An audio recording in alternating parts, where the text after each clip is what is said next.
Muy buenas tardes, umuhingamo compañeros, mwiza bagenzi en el misterio, mu bukozi en el cuerpo místico. mu mubiri w'ibanga wa Kristo umubiri w'ibanga wa Kristo Es una bendición y ni privilegio grande umugisha n'ihigwe bikomeye estar con ustedes kuba en turi esta kumwe na mwebwe ocasión, muri uyu mwanya aquí en Puerto Rico. hano muri Puerto Rico Y kandi hamwe na mwebwe mwese abakozi que b'Imana están en otras naciones, abari mu bindi bihugu reunidos abakoranye bari mu bindi en estos bihugu momentos, muri uyu mwanya escuchando y viendo muriko murumva ndetse munaraba rino tumatumanako riva rimwe na rimwe Puerto Rico. riva i Puerto Rico. Un saludo Indamukanyo muy especial para el zidasanzwe reverendo ku Miguel mukwizabutumwa Bermúdez Marín, donde quiera kuri Revera Miguel Bermúdez Marine ahari en estos momentos. muri uyu mwanya.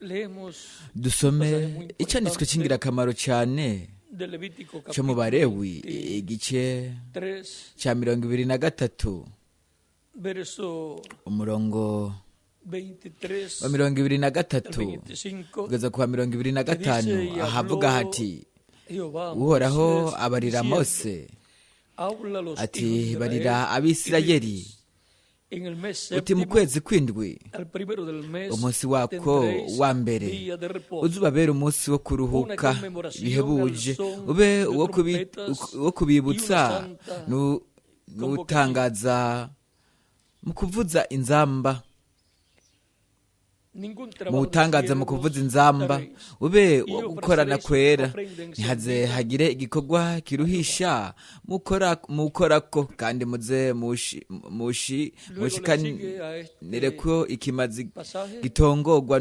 n'umuriro. Rero turabandanya kino el cyanditswe verso 26 en umurongo wa adelante, 26 tukabandanya haravuga también hati habló Jehová a uhoraho Moisés, abarira Mose diciendo, los 10 días ati de umunsi este ugira mes icumi w'uko kwezi será el nyene día kw'indwi de niwo expiación. munsi w'impongano Tendréis santa uzubabere convocación, wo gukorana y kwera ofreceréis vuestras muze almas, mwame y mwibabaza ofreceréis ofrendas kandi muze encendidas a Jehová. mushikanire kw'ikimazi Ningún trabajo gitongorwa haréis n'umuriro en este día, ntimuze mugire porque es igikorwa na día kimwe de mukora kuri uwo expiación, munsi kuko ari para umunsi reconciliaros w'impongano delante de aho Jehová vuestro muzotangirwa Porque toda persona que impongano no imbere sacrifique yanje jewe su vida uhoraho imana será yanyu cortada kandi nihagira umuntu de su atazokwibabaza kuri uwo munsi azacibwe mu bwoko bwabo. Que Dios bendiga ese Imana nuestras yohezagira almas, ubugingo sus bwacu palabras, ibuhezagira ijambo nos ryayo permita ikatwemerera entenderla. kuritahura. El día Umunsi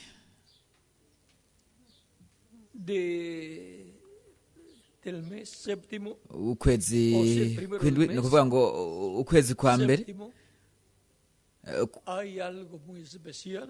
kw'indwi hari ikintu cy'ingirakamaro cyane aho Es un día de reposo ni umunsi mukuru ni umunsi w'ikiruhuko kandi ni uwo kwibuka al son de trompetas ijwi ry'inzamba y una santa ndetse convocación. n'ikoraniro ryera. Para asientos y mushobora tiempos, gufata ibyicaro byanyu.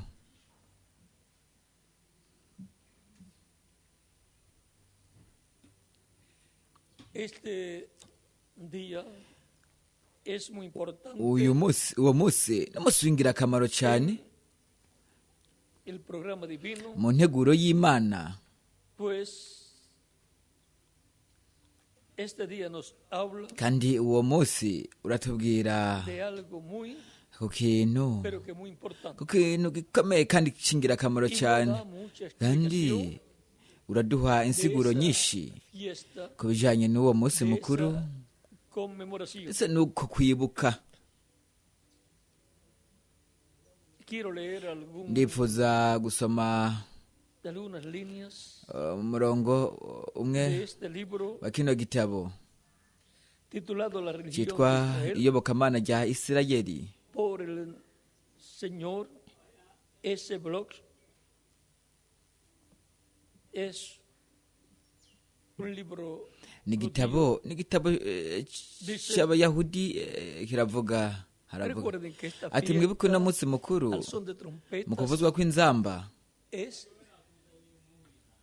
el día ni umunsi de Año Nuevo w'umwaka mushasha que celebra el pueblo ari hebreo wo wizizwa en la actualidad. n'ihanga ry'abaheburayo wizizwa n'ihanga ry'abaheburayo umwaka wa Isirayeli umwaka mushasha wa Isirayeli Tisri Es el tishuri día ya mbere augusto, n'umunsi ugira umunani, ni ukuvuga ngo umunsi ukomeye y terrible kandi uteye ubwoba, en que de acuerdo a aho twibuka de acuerdo a nuestras tradiciones, imigenzo yacu, Dios juzga a imana los hombres ira- y fija iraca su imanza destino, ku bantu y fija sus kandi destinos igashyiraho de aho acuerdo con bazorangiriza sus ubuzima La Santa hakurikijwe Escritura, ibikorwa byabo. que indica la causa y el objeto de todas las demás Ibyo fiestas, guceceka ku bijyanye n'uwo munsi dice mukuru del primero de Cristo solamente que ese watangajwe día sea ari wo para kwibuka vosotros de reposo, ukuvugishwa una ukuvugwa kw'inzamba conmemoración de trompeta, n'ihamagagwa ryeranda,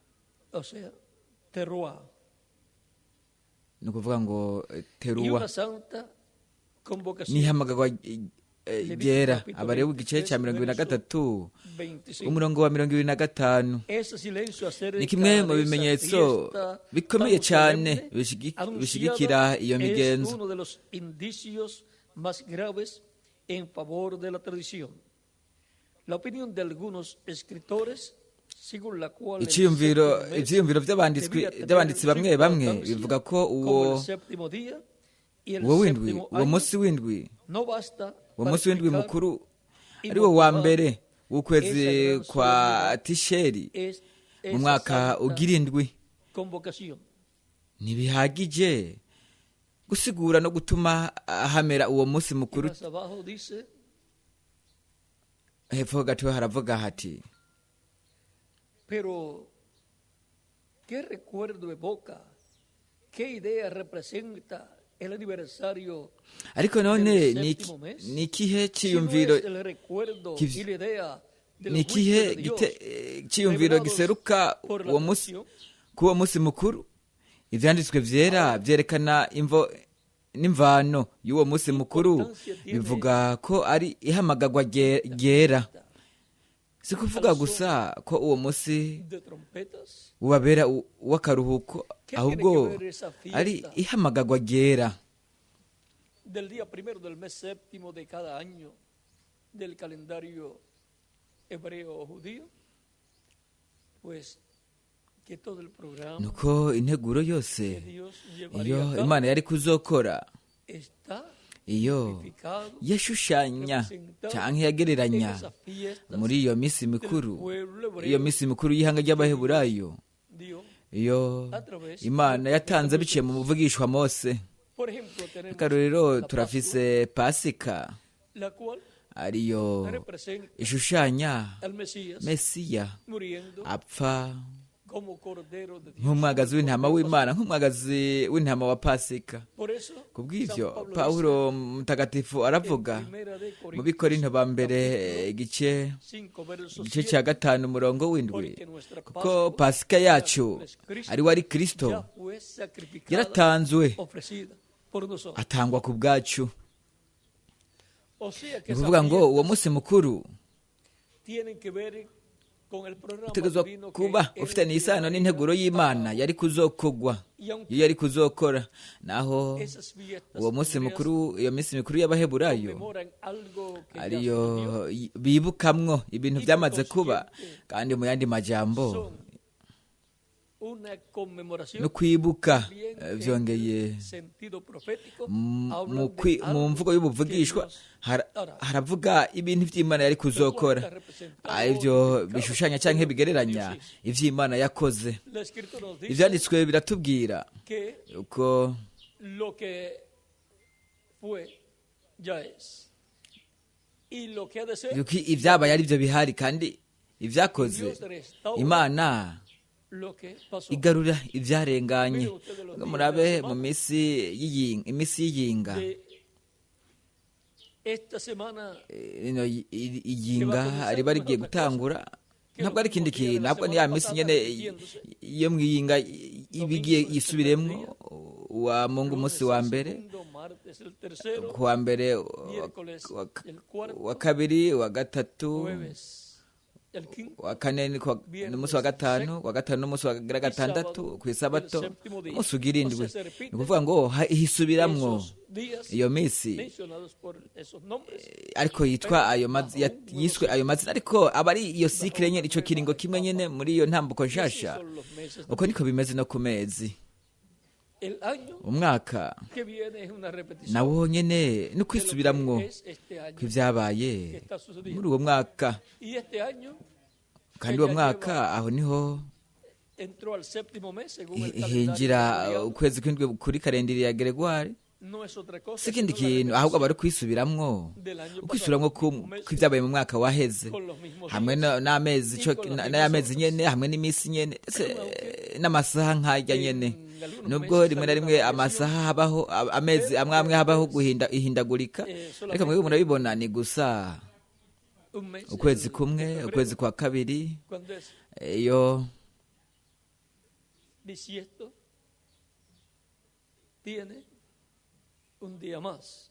hariho ukwezi kugira umunsi urengako. Vean ustedes, Ariko rero mwebwe murabibona harisubiramwo el año y los meses del umwaka año, ndetse n'amezi yo mu mwaka, iminsi yo mu mwaka, amahinga yo mu mwaka, n'amasaha yo mu mwaka niyo yisubiramwo. y así es Kandi todo uko el niko programa divino. bimeze mu nteguro y'Imana, kuko porogaramu y'Imana iratunganye, kandi Dios restaura Imana igarura ibyabaye.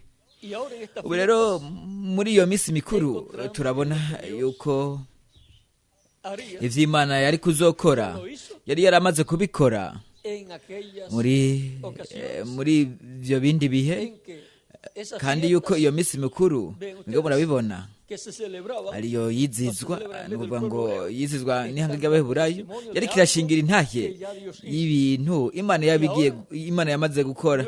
Rero nyuma Imana irabikora bundi bushasha mu kiringo c'Imana, kandi mu yandi majambo muri izo shusho n'ingero de lo que Dios ivyo Imana n'ishusho y'ingero ivy'Imana yari kuzokora. Rero iminsi mikuru y'Abaheburayo rero históricas, ni ibintu vy'amateka, eventos históricos, ni ukwibuka ibintu vy'amateka, kandi vyongera n'ubuvugisho, kuko biravuga ivy'Imana izokora. y ahora Rero la Pascua, turabona Pasika lo cual ariyo yakogwa hariya muri Egiputa, por Moisés y ikogwa su na pueblo, Mose hamwe n'ihanga ryiwe, y fue para la kandi preservación de kwabaye la vida ukuzigamwa k'ubuzima bw'imfura z'Abaheburayo.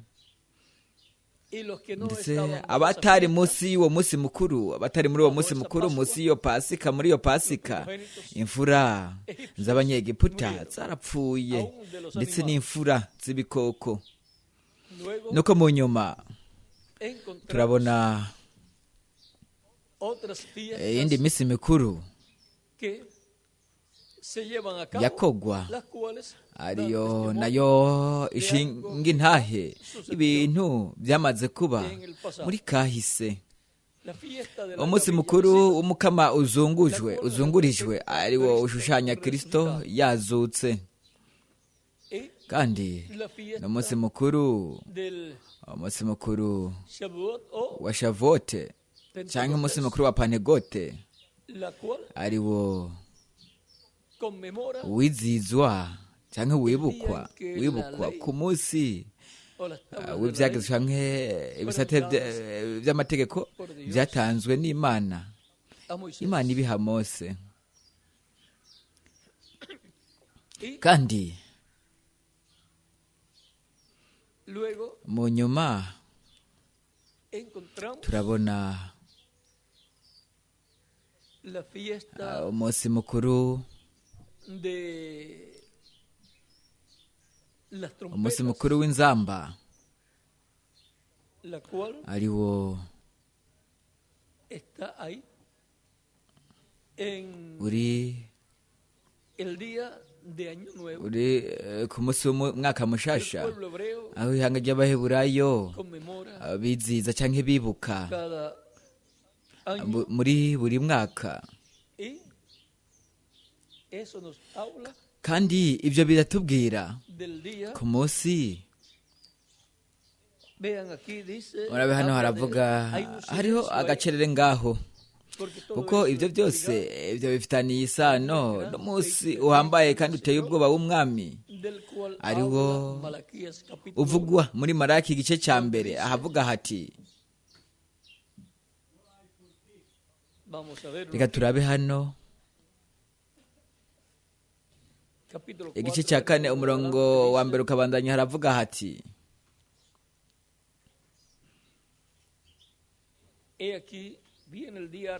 eheraba umunsi uraje waka nk'itanure, abibone bose n'inkozi z'ibibi zose bazoba ibishingwe, kandi uwo munsi ugiruze uzobatongora, niko Uhoraho nyene ingabo agize, nta n'agashitsi canke agashami uzobasigarana. Ni ukuvuga ngo ni umunsi igihe giteye ubwoba mu nteguro y'Imana, ni igihe cy'urubanza rw'Imana, kandi ibyo biri ngaha, biri mu munsi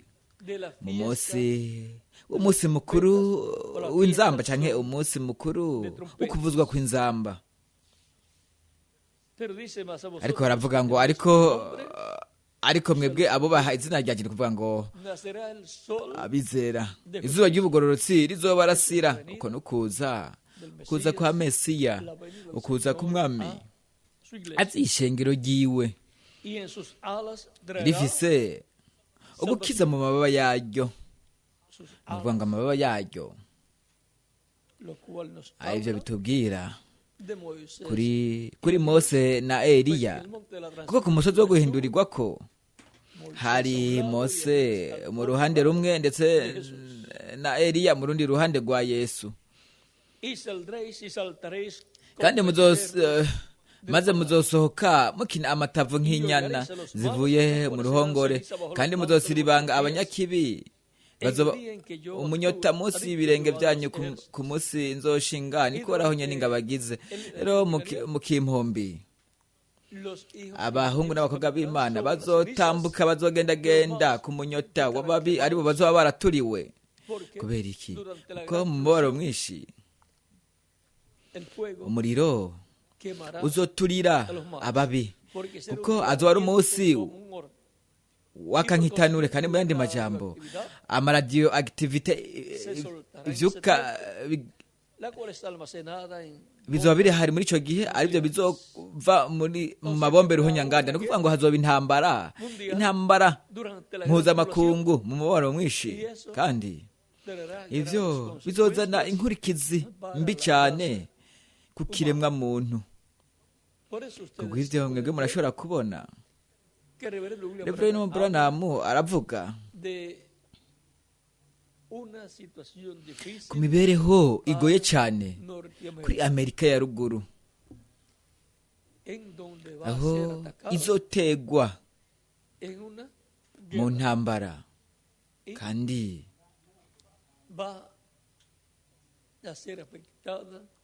izokugwa ko cyane gose Amerika ya ruguru. Umwansi nta kindi afise, kandi benshi muri bo baramaze kwitegura cyane, ariko azoba ari ikintu kidashobora kuvaho. Iyo ntambara kuko iri mu byanditswe, haravuga hati,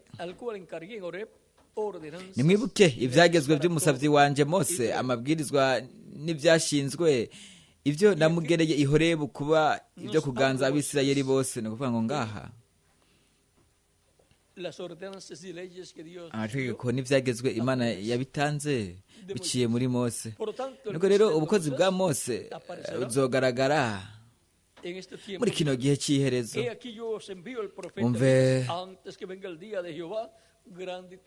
Umve nzobarungikira Eliya ubavugishwa nanje uwo munsi uhoraho hambaye kandi uteye ubwo butarashikana, kuko hazogaragara ubukozi bwa Eliya. Ibyo buri muri Zakariya igice cya 4 umurongo wa 11 kugeza ku wa 14, vyongeye no mu vyahishuriwe igice cya 11 umurongo wa 3 kabandanya. padres a los hijos, azogarura imitima hacia los hijos y el corazón de los hijos. imitima y'ababyeyi ku bana ndetse n'imitima y'abana ku babyeyi kugira ngo no nkaza nkatera umuvumo isi Porque antes que Dios hiera la tierra con maldición, vuga ngo imana itarazana umuvumo ku isi hategerezwa kugaragara izo ntumwa Eliya hategerezwa kugaragara kugira ngo gutyo akore igikorwa en favor del ku pueblo, bw'ineza y'ihanga ry'Imana azokora ubwo bukozi tanto con haba la ku iglesia ishengero byongeye no ku bayahudi cyangwa abaheburayo y está ligado kandi ibyo bifitanye isano n'imiryango 10 yazimiye del reino del norte, o sea, de Israel, umuryango w'amajyaruguru kuvuga ngo umuryango wa Isirayeli ari wo wahawe a la tribu de Efraín, umuryango wa porque fue dado Efurayimu el reino igihe yahabwa ubwami hamwe n'iyo miryango 10 ni ukuvuga ngo iyo miryango yahawe Yerobowamu ukomoka muri Efurayimu kuko Efurayimu es el que tiene la niwe bendición de la afise primogenitura. umugisha w'ubufura Esa bendición fue kubera para yuko José y umugisha pasó warahawe Yosefu nuko ucuja de José. ku bana ba Yosefu Y kandi por consiguiente, mu yandi majambo en este tiempo final, muri kino gihe cy'iherezo la bendición umugisha para Israel wa Isirayeli irá de Efraín. uzo wagiye kuri Porque Efurayimu Efraín es el que tiene la bendición kuko Efurayimu de la niwe primogenitura. afise umugisha w'ubufura E Israel, Isirayeli o sea, ni ukuvuga ngo el pueblo hebreo, ihanga que ry'abaheburayo es una nación libre y ariryo soberana, uburiri ari igihugu cidegembya gifise ibendera la ryaco bendición de la primogenitura, barakeneye umugisha w'ubufura kandi mu yandi majambo barakeneye ukwiyunga kw'imiryango yazimiye kuko umwe muri bo umuryango wa Yosefu está la bendición, urafise umugisha w'ubufura está en Efraín. uwo mugisha uri muri Efurayimu Y kandi las tribus del norte, imiryango por cuanto fueron esparcidas y perdieron su identidad y'amajyaruguru kubera como tribus y fueron asimiladas yo en las naciones ubu a las imeze cuales fueron yabaye nk'igihugu esparcidas, aribyo umuryango wazimanganye niko munyuma turabona que han estado entrando ko bakomeje miles de millones kwinjira de los za miliyoni descendientes de esas tribus bakomoka muri uwo muryango bakomeje kwinjira mu isezerano al rishasha entrar al cristianismo, mu kuba mu como iyobokamana creyentes en Cristo. nk'abizera Kristo O sea que en el ni cristianismo, ukuvuga ngo mu iyobokamana ry'abakristo biciye muri iyo myaka 2000 han estado entrando hakomeje kuba hariko harinjira de descendientes za de las miliyoni tribus z'abakomoka mu miryango 10 yazimiye del reino mu o de bwami la casa cyangwa binjira mu nzu cyangwa abo mu nzu ya Isirayeli del norte. mu bwami abo mu bwami bw'amajyaruguru bwa ruguru rero mu yandi majambo bakomeje kwinjira mu isezerano rya rishasha ariryo yavuze ko yari kuzokorana n'inzu ya Isirayeli. Eso está en Jeremías, Ivyo biri muri capítulo Yeremiya 21, igice cya 21 umurongo wa 31 36 mu gice cya 31 umurongo w'icenda ukabandanya naho nyene muri ico gice nyene muri ico gitabo ca Yeremiya naho nyene turabwirwa kuri Efurayimu haravuga ngo Efurayimu n'umwana wanje imvura yanje lo mismo que dijo bya bindi Israel, nyene yavuga a kuri Moisés, yavuga kuri cuando le dijo Isirayeli que le dijera a abwira Faraón, Mose yabwiye ati ugenda ubwire Farawo ati Isirayeli n'umwana wanje primogénito, imvura yanje. y por consiguiente Kandi mu yandi majambo tiene una bendición grande. bafise umugisha ukomakomeye cyane nkuko rero Isirayeli yakuwe muri Egiputa aja mu gihugu cy'isezerano También vyongeye el reino mu bwami bwa ruguru el reino ubwami Israel bwa Isirayeli tiene que ser reunido butegerezwa kwiyunga de descendientes igitigiri cy'abakomoka muri ubwo bwami bategerezwa kugarurwa bagarurwe mu gihugu cy'isezerano y tienen que tener kandi la bendición bategerezwa de kuba la bafise umugisha w'ubufura. Kandi mu yandi majambo la tribu umuryango de José, wa Yosefu representada ushushanya en Efraín, ari ushushanizwa muri Efurayimu hamwe n'umugisha w'ubufura kuko umugisha w'ubufura wahawe abana ba Yosefu. Rero ibyo biri mu ngoma za mbere igice cya gatanu umurongo wa mbere kugeza kwa gatatu. Nuko rero la nación de Israel igihugu ca isirayeli sin las 10 tribus perdidas, kitagira imiryango 10 yazimiye incompleto. aba ari igihugu kidakwiye. Y en Isaías kandi muri Yesaya igice cya 27:13 turafise isezerano yuko hazovuga inzamba irenga kandi abazimiye bazogaruka, y todo esto kandi ibyo byose ibyo bifitaniye isano de n'uwo munsi mukuru w'inzamba. así como nk'uko todo lo que ocurrió con ibyabaye kuri Kristo byose, su muerte, urupfu rwiwe, uguhambwa no kuzuka, ibyo byose byari bifitaniye isano n'umunsi mukuru wa Pasika.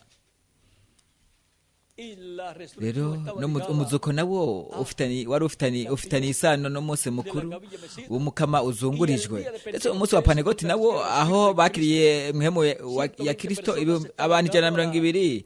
uwo munsi mukuru ibyo byari bifitaniye isano n'umunsi wa 50 aho hakogwa en medio del pueblo hebreo hagati mu ihanga ry'abaheburayo harakogwa uwo munsi mukuru que estaba ligada ariwo wari ufitaniye isano la agricultura n'uburimyi. Rero mwebwe murabibona como nk'uko cada cosa buri kintu cyose icyo Imana yakomeje kubiri kirakora, los eventos grandes, ibyo bintu bikomeye, la venida del Señor, ukuza k'umwami, su muerte, urupfu rwiwe, su resurrección, umuzuko wiwe, la venida del Espíritu, ukuza kwa mpwemu el día de ku munsi wa Pentecostés, Pantegoti, y todo eso ndetse n'ibyo es byose como mwebwe está murabe, ibyo byose bifitaniye isano n'iminsi mikuru y'abaheburayo.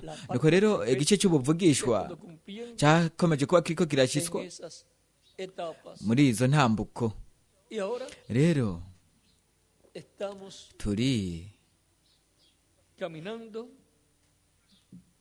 en una etapa muy importante. turiko turagendagenda mu ntambuko ikomeye cyane. Ubu rero mwibuke Dispensación de la gracia ko ikiringo cy'ubuntu cubre o la cubre kirashyitswa el día de Pentecostés. cyangwa cyashyikijwe ku munsi wa Pantegoti. ni ukuvuga ngo La fiesta de Pentecostés, desde el día hari umunsi de Pentecostés, wari umunsi mukuru wa Pantegoti uhereye ku munsi wa Pantegoti, ariko nyuma uwo munsi mukuru, de las trompetas. nyuma y'uwo munsi mukuru haza iki? haraza umunsi mukuru w'inzamba.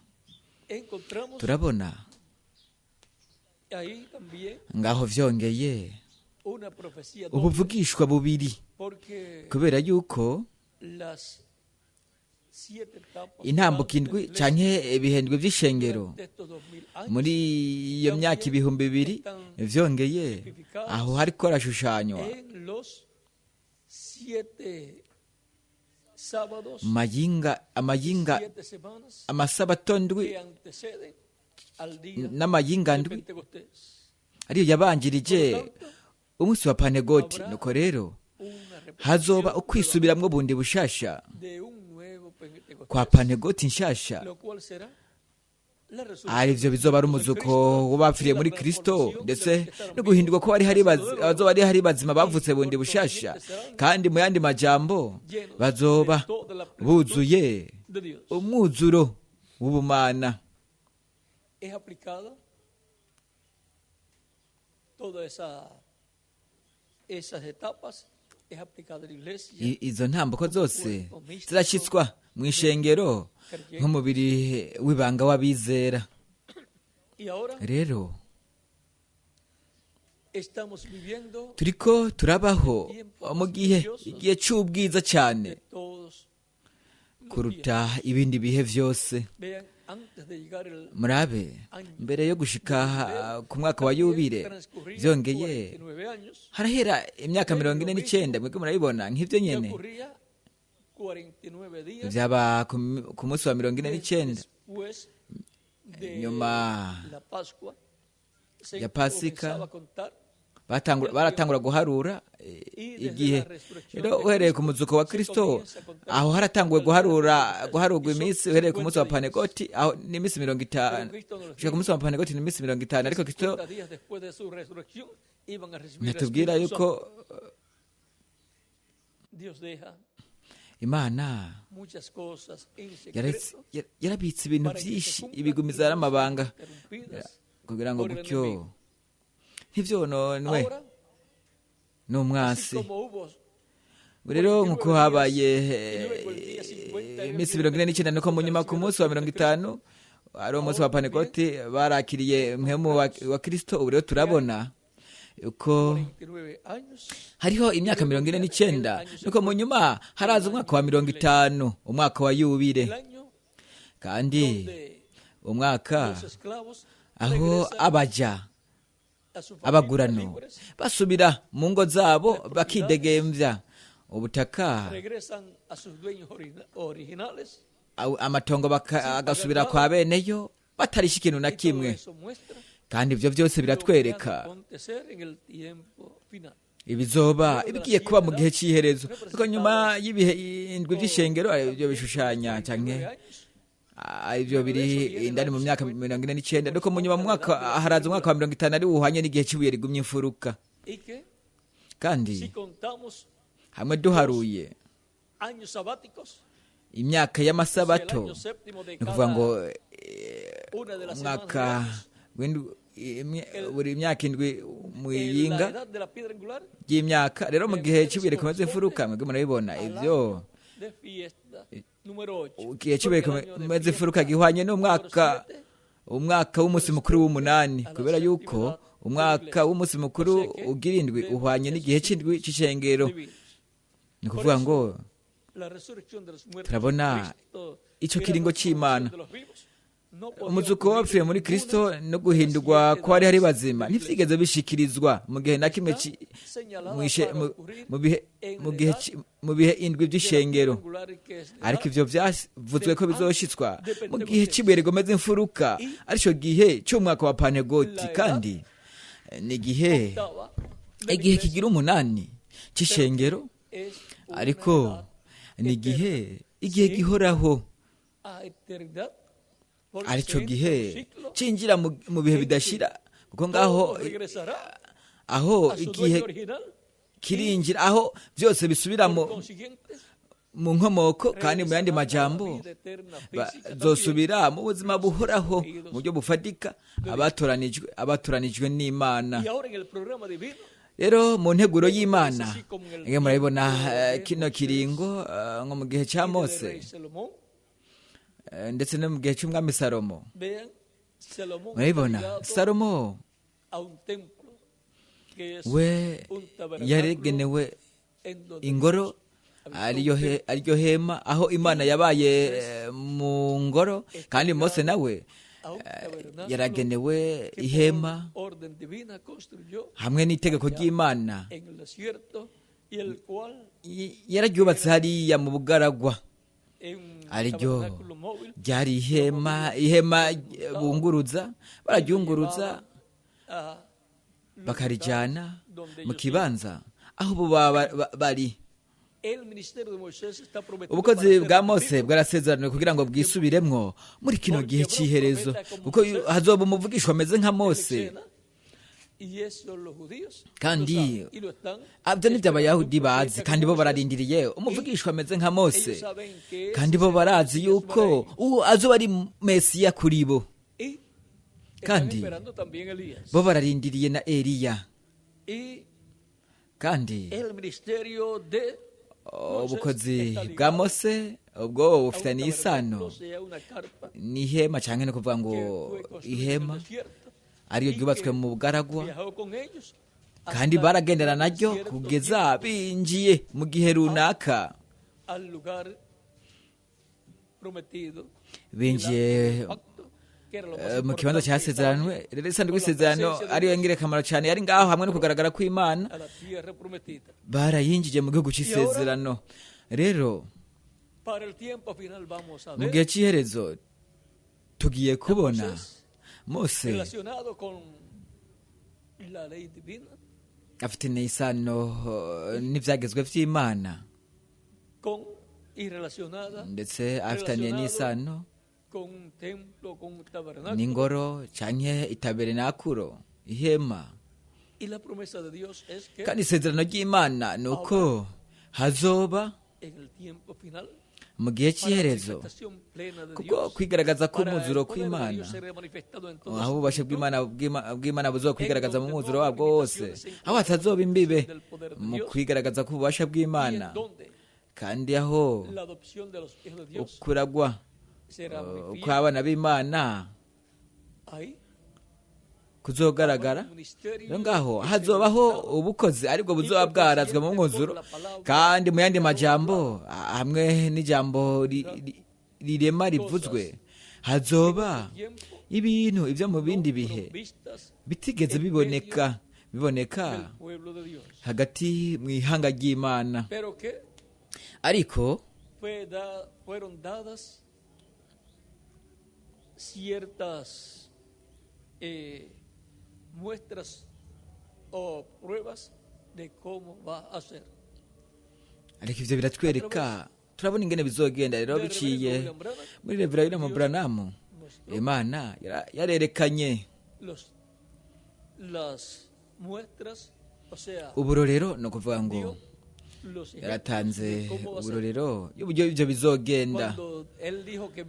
Igihe we yavuga yuko yabonye ukuboko kw'inkomezi kw'Imana kwigaragaje inshuro 5, ariko izo nshuro 5 ko icyo ni igitigiri cy'ubuntu, umuzuko w'agafi ariko kari kamaze gupfa, ariko ibyo bishushanya umuzuko w'abapfiriye muri Kristo, kubera yuko abizera Kristo bashushanya mu mafi. Kristo yarabwiye abigishwa biwe ati, nimuze munkurikire nzobagira abarovyi b'abantu.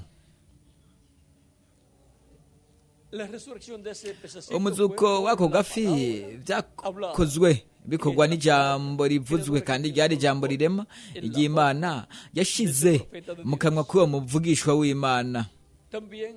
Vyongeye no gukira k'umugore wiwe, umufasha wiwe, navyo vyakozwe n'ijambo rirema rivuzwe, kandi we yari Jeffersonville, Indiana, nawe umufasha wiwe nawe yari muri Arizona, muri Tucson, twavuga muri Tucson, Arizona. Nuvuga ngo nta kure habaho kuri uko kwigaragaza kw'ijambo rirema rivuzwe. Mwibuke yuko Yesu mu nshuro nyinshi yaravuga ijambo akaribwira abantu baba bari mu bindi bibanza. Rero bashyitse kuri abo bantu basabye agakiza k'abo bantu k'abana cyangwa abagurano, bashyitse aho inyuma hari abo bantu bagasanga bamaze gukira mu isaha ibyo Yesu yavugiye ijambo. Ni ukuvuga ngo namba nta kure hazobaho kuri iryo jambo rirema, rizoba ririko riravugwa. Iyo azoba ari inkota y'Imana, ariyo iva mu kanwa k'Umwami, ari iryo ijambo rirema ry'Imana. Vyongeye igihe hahagarara igihuhusi, cya gihuhusi cyariko kiraza, aribyo tubwirwa kubasha ndetse no kugenzura ibidukikije, kandi vyongeye turabwirwa no kuremwa kw'inkezi arizo hariya zitagaragara, ariko yaravuze ijambo ziraremwa. Ibyo byarabaye mu nshuro runaka. Kristo vyongeye yaragujije imikate n'amafi, imitsima n'amafi. Ni mwe nyene y'Imana, ko gusa ni Imana n'umuremyi. Ni ijambo ry'Imana muri mpwemu wayo rishyizwe mu kanwa k'umuntu, nuko akavuga biciye muri uwo muntu, akavuga iryo jambo. Vyongeye turabona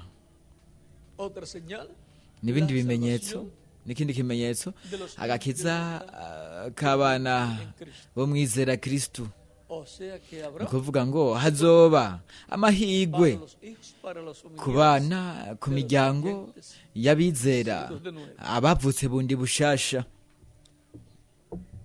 por esa causa Ku bw'iyo mpamvu en la visión de la carpa, mu iyerekwa ry'ihema, donde la promesa es que aho estará la presencia isezerano de ariko Dios, hazoba ukugaragara la cruz kw'Imana, del fuego, inkingi y'umuriro ndetse na marayika pacto, marayika w'isezerano, el ángel que acompañaba, marayika umwe el ángel que yaherekeza acompañaba al reverendo marayika William Branham, yaherekeza que estará allí, Reverend Branham azoba ari ngaho muri iryo hema rinini Karupa y katedrale, entrará al cuarto, kandi cuartito pequeño, azokwinjira muri ako kumba gatoya k'imbaho.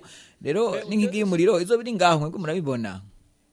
por consiguiente Mu yandi majambo, habrá una manifestación plena hazoba ukugaragara mu mwuzuro kw'Imana biciye mu ijambo rirema, que estará ari Dios ryo hablando Imana izoba iriko iravuga biciye de su espíritu, muri mpwemu y wayo. por consiguiente Kandi mu yandi majambo hazobaho igikoresho biciye muri ico Imana izoba iriko irigaragaza, kandi las señales, milagros, ibimenyetso maravillas n'ibitangaza n'utwumiza que están prometidas arivyo vyasezeraniwe kugira ngo para ser hechas por los dos bikogwe n'imyera y'ibiri bizoba biriko biragaragara manifestaciones. muri uko kwigaragaza.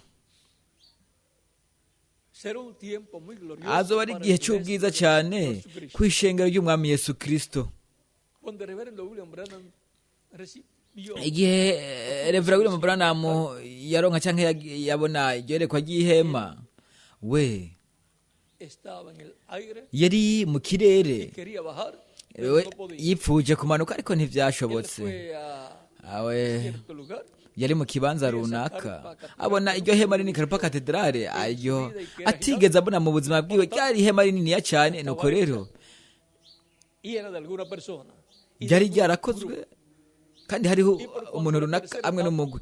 Rero ugukwego kwa gatatu que es producida por la voz del ángel fuerte que desciende del ivyo cielo. bikorwa n'ijwi ry'umumanika w'inkomeza amanuka avuye mu ijuru yivuga nk'uko intare yivuga, imituragaro ndwi ikumvikanisha amajwi yayo. La voz de Cristo Ijwi rya Kristo es la voz de los siete n'ijwi ry'imituragaro ndwi emitiendo sus voces yumvikanisha amajwi yayo mu buryo bugenda burakurikirana. Rero mu yandi majambo, la voz de ijwi Cristo estará rya allí. Kristo Y rizoba riri por ngaho, consiguiente, kandi mu yandi majambo imituragaro izoba iri ngaho, estará tronando hablando aho izoba iriko iraturagara ivuga. Nuko ngaho por Kristo medio de su espíritu. azoba ariko aravuga biciye muri mpwemu Todo wiwe, estará. kandi byose bizoba biriko biraba. Esa será la visitación más uko kuzoba ari kugenderwa gukomakomeye cyane de Dios. kw'Imana Por medio de su espíritu. biciye muri Kristo, biciye muri mpwemu wiwe ku ishengero ryiwe ku munsi w'iherezo, nk'uko Tuvo yakugize biciye mu ntumwa, biciye muri Pawulo mutagatifu mu gihe cya mbere, ndetse biciye na muri ntumwa muri buri gihe, biciye na muri Reverend William Branham ariwe pero la visitación aricyo de gihe Dios kindi. Ariko en el posterior de la edad de la urugendo rw'Imana ku munsi wa nyuma mu gihe cy'ibihe rikomeza imfuruka, azoba ari urugendo rukomakomeye cyane, urugendo rwagutse kuruta ibindi bihe byose. Y Kandi ven ustedes para los demás, mwebwe murabibona, no fue ku bandi hablado ntihavuzwe de un cierto lugar, mu kibanza excepto runaka kiretse en la gusa séptima edad, mu gihe cy'indwi. Reverendo William Branham, Reverend Branham avuga ku bijyanye n'ihema que llevaba su nombre, ariryo en el cual él habló, ariryo yavuze, predicó las 70 semanas Ariho- de Daniel, las 7 edades de la iglesia, higishirizwa amahinga los 7 sellos mirongo irindwi ya Daniyeli, de Apocalipsis, higishijwe amahinga mirongo irindwi ya Daniyeli, ibihendwi by'ishengero, imatanije ndwi byo mu el byahishuriwe, capítulo 8. igice cya gatanu, igice cya gatandatu n'igice cy'umunani ndetse n'igice cy'indwi. Y ahora Rero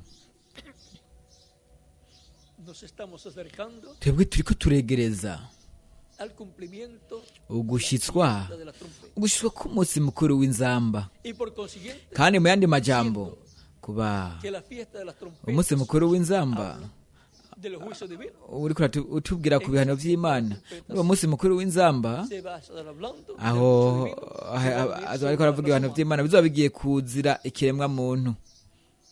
Bajo la séptima trompeta Mu nzamba y'indwi se estará hazoba abriendo el misterio. hariko harugurugwa ibanga ry'inzamba ndwi, ibyago ndwi, inzabya ndwi ndetse n'ibindi bintu byose. Por eso el reverendo William Branham kubw'ibyo Reverend Branham we yipfuje kugira ihema rininiya cyane kugira ngo gutyo avuge, yigishe inzamba, ibyago, inzabya, contenidas en esas copas. ibyago biri muri izo nzabya. O sea que todo eso Ni ukuvuga ngo está ibyo byose bifitaniye isano a una carpa catedral n'ihema rinini, Karupa katedrali rininiya cyane, ndetse n'ubukozi hamwe n'ubukozi de Moisés. bwa Eliya n'ubukozi bwa Mose. Y alguien rero runaka, en algún lugar mu kibanza runaka, tiene que trabajar ategerezwa gukora bari kumwe n'abizera bo muri icyo kibanza ndetse no mu bibanza byose. todos los ministros, Abakozi b'Imana bose bari kumwe n'amakoraniro yabo bategerezwa gukora kugira ngo gutyo hacike ukuri, la versión de la carpa iyerekwa para ry'ihema kugira ngo hagaragare ihema, nuko mu nyuma hazogaragare ubukozi buhwanye naryo. Imana izoburungika kandi izokora muri icyo kibanza nk'uko yabisezeranye. Por lo tanto, no hay que nuko rero nta byo kuturaza ishinga uzaba ari we icyo gikoresho, ahubwo tuzokora icyo kibanza cuando Moisés recibió la nkuko orden igihe Mose de yaronka hacer itegeko el ryo gukora ihema, vamos a hacer kubaka ihema, we yarari conforme a como Dios tuzobikora ha mostrado, nk'uko Imana se yaryerekanye, encargará. kandi Imana izoza yibere ngaho. Y así sucedió kandi uko niko byagenze Salomón. kuri Salomo. Mwewe murabibona, El ministerio de Moisés ubukozi bwa Mose bwarasezeranywe ku munsi w'iherezo, kandi byongeye no kuza k'umwana wa Dawidi aribyo ari washushanizwa muri Salomo. y el hijo de David es Umwana wa Dawidi ni Kristu, el heredero umuragwa al reino de David. Y ubwami todo. bwa Dawidi ndetse n'intebe ya Dawidi. Bueno, Ni vyiza, ya podemos ver twamaze kubona, cómo está ligada esa visión de la carpa. twamaze gushobora kubona ibifitanye isano n'iyerekwa ry'ihema, ubukozi bwo ku munsi w'iherezo, ubukozi bw'imyera y'ibiri, ubukozi bwa Kristo, kandi ibyo byose byarasezerano kugira ngo nibyo byose byasezerano kugira ngo bizovugwe, inzamba, ibyago las plagas y un sinnúmero de cosas más. Y ndetse n'ibindi bintu byinshi nk'umuhamagaro para salvación bw'agakiza, y también vyongeye para sanidad. ni kubwo ugukira. Reverendo William Niko Branham, Reverend Branham avuga y el yuko llamado hicieron la fila para la sanidad, habayeho para la sanidad divina. nyuma yo kuvuga ubutumwa, harabayeho umurongo w'agakiza, umurongo wava mu ibarabara, Y dijo wari muremure, que no, kandi avuga no yuko había fin. ntiwagira iherezo. O sea, no habrá fin ni ukuvuga ngo ntihazoba iherezo, ndetse ntihazoba iherezo ry'umurongo canke iherezo ry'igihe. y que eso era Kandi algo gigante. icyo cyari ikintu gikomakomeye cyane. Iyo bavuze yuko hazoba ikintu gikomakomeye, ikintu kinini, rero kizoba ari ikintu kinini Y nyine. que la carpa Rero ihema rinini Karupa katedrali naryo nyine azoba ari ihema rininiya cyane. Nuko rero que trabajar en grande ni ugukora cyane para que kugira ngo gutyo Cristo tenga un Kristo lugar aba afise ikibanza donde cumplir aho ahazoshikirizwa ha prometido. ico yasezeranye. Y Kandi si estuviéramos trabajando para que se Niyo- hiciera en Brasil, nk'iyo twokora kugira ngo ribe nk'iyo ryari kuba muri Brazil, twategerezwa gukora tukizera un auditorio kugira ngo esperando que se cumpla bibere esa ngaho. Rero hay que estar creyendo que va a aho ser en ese lugar que se va twokwizera a ko vyoba muri ico kibanza, nuko gutyo bikahashikirizwa. y si se tiene que Kandi nimba bitegerezwa gushikirizwa lugares mu bibanza bitandukanye mu nshuro imwe mu bihugu bitandukanye, rero twese tuzokora hacerse kugira ngo gutyo lugares grandes. hakogwe ibyo bibanza bininiya cyane. Kandi niba uhereye mu kibanza kimwe naho ariho hazokomoka iyo tumatumanako bigashika mu bindi bibanza, nuko ibindi kandi bagakorana mu makoraniro, nuko gutyo hazobaho ibikoresho kugira ngo gutyo habeho ukurungikwa itumatumanako y'ivyo byose bizoba biriko birabera ngaho muri ico kibanza, Y va a ser kandi poco tiempo. bizoba mu gahe kagufiya cyane. ¿Y por qué tanto trabajo? mbega ni kubera iki igikorwa kingana gutyo coba mu gahe kagufiya Si así Dios lo determinó, niba ariko imana yabitegekanijwe rero niko izobikora no hay que razonar. nta mpamvu yo kuzana ibindi bintu ahubwo ni ukwizera nuko gutyo ugakora. En el templo que construyó Salomón mu ngoro yubatswe na salomo se gastó más que todo lo que hakoreshejwe nosotros byinshi cyane de gastar. kuruta ibyo twebwe turiko Ella fue destruida. dukoresha kandi iryo ryarabomowe Y así, kandi gutyo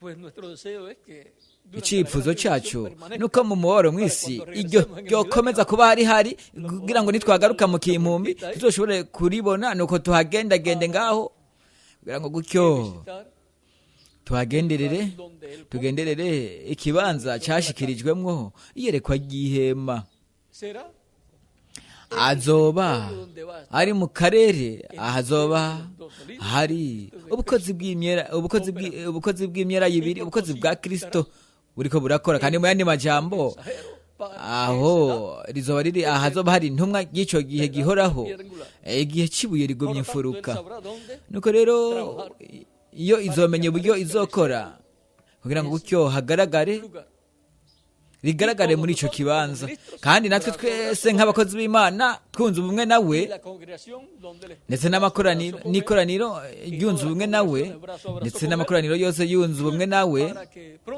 kugira ngo gutyo vuba cyane rigaragare kuko ngaho hazobera umusozo w'integuro y'Imana hamwe n'ishengero ryayo kuba ngaho hazoberaho ukugaragara k'umwuzuro kwa gatatu niba umuzuko utaraba kugeza n'ubu uzoba muri iyo minsi aho Kristo azoba ariko aragaragara mu gushitswa kw'iyerekwa ry'ihema. Nuko rero murabona ibyo bintu byose bifitaniye isano n'iyerekwa ry'ihema ndetse no gushitswa kwaryo kandi bazoba ari abanyamahirwe bazoba ari abahezagiwe abo bose bazoba ariko bakora mu mugambi w'Imana ntazoba ari umugambi wa kimuntu ahubwo azoba ari proje y'Imana. Rero turiteze yuko hazobaho umusesekara kugeza ubwo bizoba nk'uko byagenze hariya mu gihe cyo kubakwa kw'ihema ndetse no mu gihe cyo kubakwa kw'ingoro ya Salomo aho Imana yategerejwe kuvuga ati nta yandi mashikanwa tugikeneye kubwo kubaka ibyo byaramaze gukwira. Nuko rero nuko gutyo bizokoreshwa mu bindi bintu amashikanwa ariyo azozanwa n'abantu azokoreshwa mu bindi bintu kuko buri gihe hazobaho ibikorwa byinshi n'ibindi bintu byinshi kugira ngo gutyo ibindi bintu bizokenera amahera kuko hariho kuzoriha umuyaga nkuba hazorihwa amazi hariwe aho amazi mabi aca byongeye hazorihwa n'ikori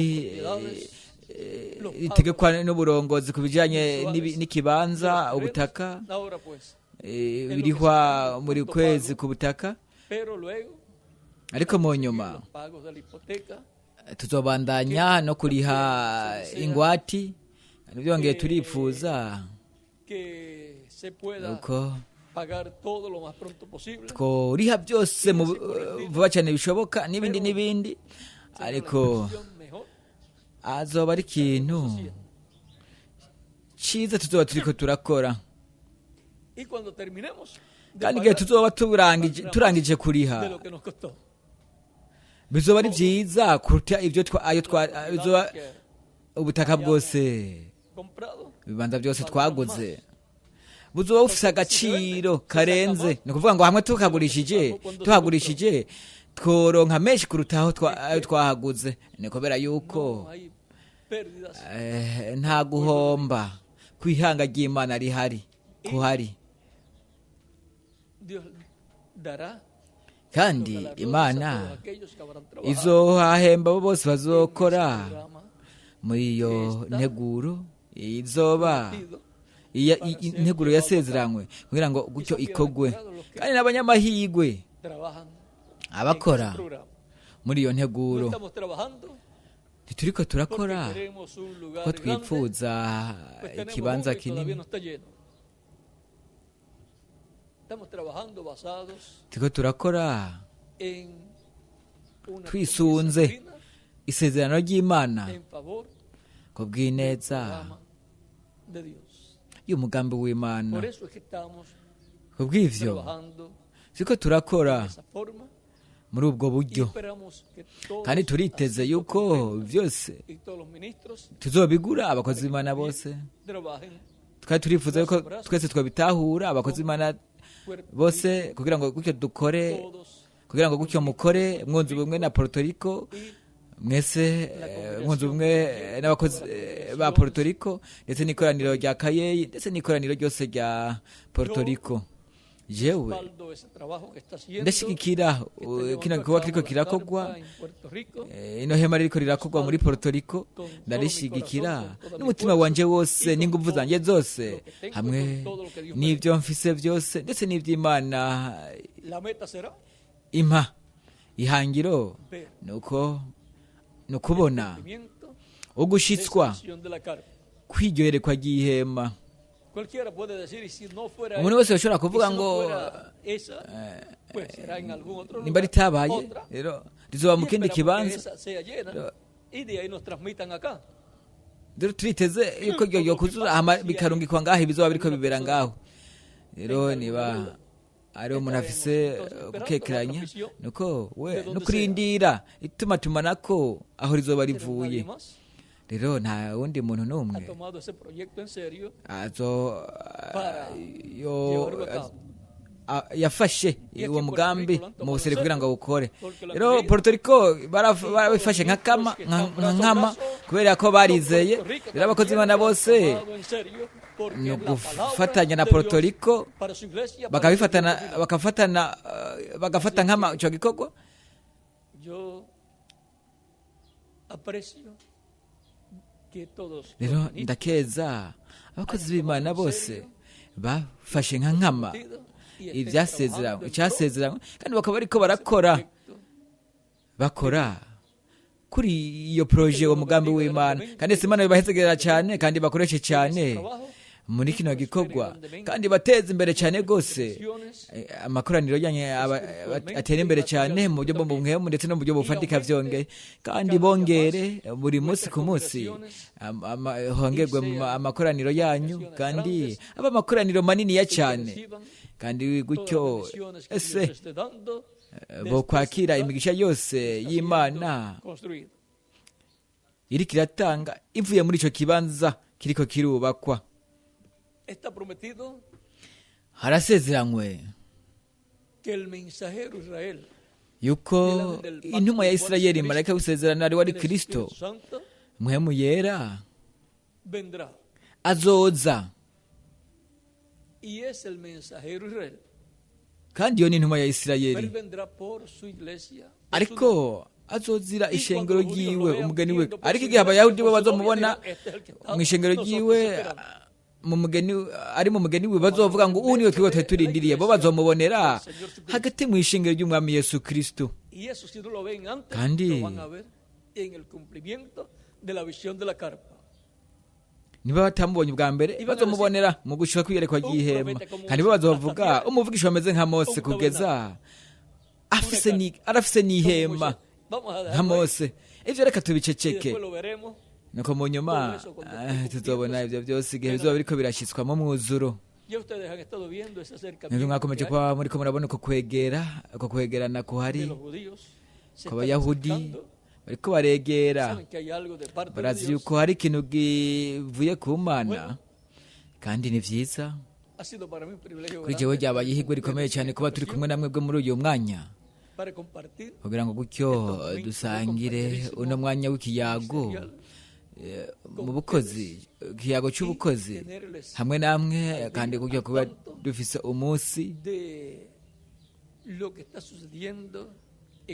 mu bijyanye n'ibiriko biraba mu nteguro y'Imana kandi n'uburyo dutegerezwa gukora kugira ngo gutyo hashyitswe yerekwa ry'ihema. Muri ino minsi Puerto Rico hamwe n'abakozi b'Imana bose ndetse n'amakoraniro yose ariko barihata bashyiramo ingufu nyinshi kugira ngo gutyo ariko Imana izobahemba. Nuko rero ndabakeza mwebwe mwese ba Puerto Rico ndetse n'abo bose bari mu bindi bihugu bitandukanye abakozi b'Imana ndetse n'amakoraniro yose ku bw'izo nguvu nyinshi muriko murashiramwo kugira ngo gutyo mbere yo gushika ku munsi wa 30 wa kuno kwezi tube dufise igitigiri kugira ngo gutyo vuba turihe ubutaka cyangwa ikibanza aricyo twarose tukironkera igikorwa cy'Imana kubera yuko turakeneye ikibanza kinini ku bijyanye na parikingi ndetse n'inzira zizocamwo abantu kubera yuko Puerto Rico ntibimeze nko mu bindi bihugu. Muri Puerto Rico mu rugo rimwe na rimwe hari abafise imodoka zibiri imodoka zitatu kubera yuko abana buri umwe wese yifuza kugira imodoka yiwe. Rero bagiye ku mirimo umwe agagenda isaha runaka indi isaha runaka kandi agataha atashe n'imodoka yiwe. Rero buri umwe wese buri mwana akaba afise imodoka yiwe. Nimba rero ari abana batanu rimwe na rimwe buri umwe wese akaba afise imodoka zitanu. Rero izo ni imodoka nyinshi. Nuko rero harakenewe parikingi niniya cyane kugira ngo gutyo gishobore kwakira imodoka nyinshi. Byongeye n'amabisi muri icyo gihe hazoza amabisi. Nuko rero harakenewe ikibanza kinini n'inzira zicamwo abantu. Nuko rero turifuza kuba dufise muri Puerto Rico, turifuza kuba dufise ibishoboka byose kwihanga bigenewe ihanga. Nuko rero ivyo rero ni vyiza cyane. Namba ntitwifuza yuko abantu bose twifuza yuko abantu bose baba baguwe neza kugira ngo bumve ijwi ry'Imana kandi kugira ngo ukiyo baronke imigisha y'Imana. Uko yavuze ni Miguel umukwiza butumwa Dr. Miguel Bermudez Marine we agenewe ico gice cy'inyubako kugira ngo gutyo yegeranye bijyanye n'uwo mugambi wose uri kurakogwa uhereye ku butaka ku kibanza ndetse no ku nyubako y'ihema rinini ka katedrali. Ese Imana yo guhezagira Miguel kandi gukoreshe buri munsi cyane mu gikorwa cyayo kandi iguhembe kugerere cyane mu bwami bwayo igihe Kristo azoba ariko aratanga impera aziha abizera bose. Kandi byongeye n'abakozi b'Imana mwese mwunze ubumwe mwakomeje kuba muriko mukora mu nteguro y'Imana mu gihe cy'iherezo mu gihe gihwanye na kino gihe cyacu. Kandi byongeye mwakomeje kuba muriko murakora kandi mukaba muzobandanya kuba muriko murakora mu nteguro y'Imana y'inyubako yari no hema rinini ka katedrale. Mwibuke uko Imana buri gihe iratanga amahirwe n'imigisha ku kiremwa muntu byo kuba ukorana nayo. Kandi mu yandi majambo iratanga igice kugira ngo gutyo ikiremwa muntu gikore nuko Imana nayo igakora icingira akamaro cyane. Ivyo ikiremwa muntu kidashobora gukora ivyo biba bigenewe ni Imana. Kandi ibishobora gukorwa n'ikiremwamuntu gutyo imana nayo ivyemerera ikiremwamuntu kugira ngo gutyo kibikore gutyo kugira ngo kigire igice mu gikorwa c'imana mu gihe ico kiremwamuntu kiba kiriko kirabamwo. Ese imana yobandanya kubahezagira mwebwe mwese ibakoreshe cyane gose mu gikorwa cyayo muri kino gihe cy'iherezo. Ejo tuzobandanya mu gatondo igikorane cy'ejo kuw'imana mu gatondo gasiga hamwe namwe Revera Yosefu Benyamini Peresi kugira ngo gutyo abandanye niba agomba kubaha ibindi bintu byongeye kurushaho kubijanye n'ibyo twariko turavuga arabikora. Kandi ejo ni vyiza ko twohanga amaso ku butaka tiko turagura kugira ngo gutyo mu bihugu byose amakoraniro abone mwe turiko turagerageza kuri ubwo butaka n'ibindi ni vyiza. Ese Imana ibahezaga kandi kabarinda mwebwe mwese mubandanye mugira umuhingamo wuzuye imigisha ya Kristo umucunguzi wacu.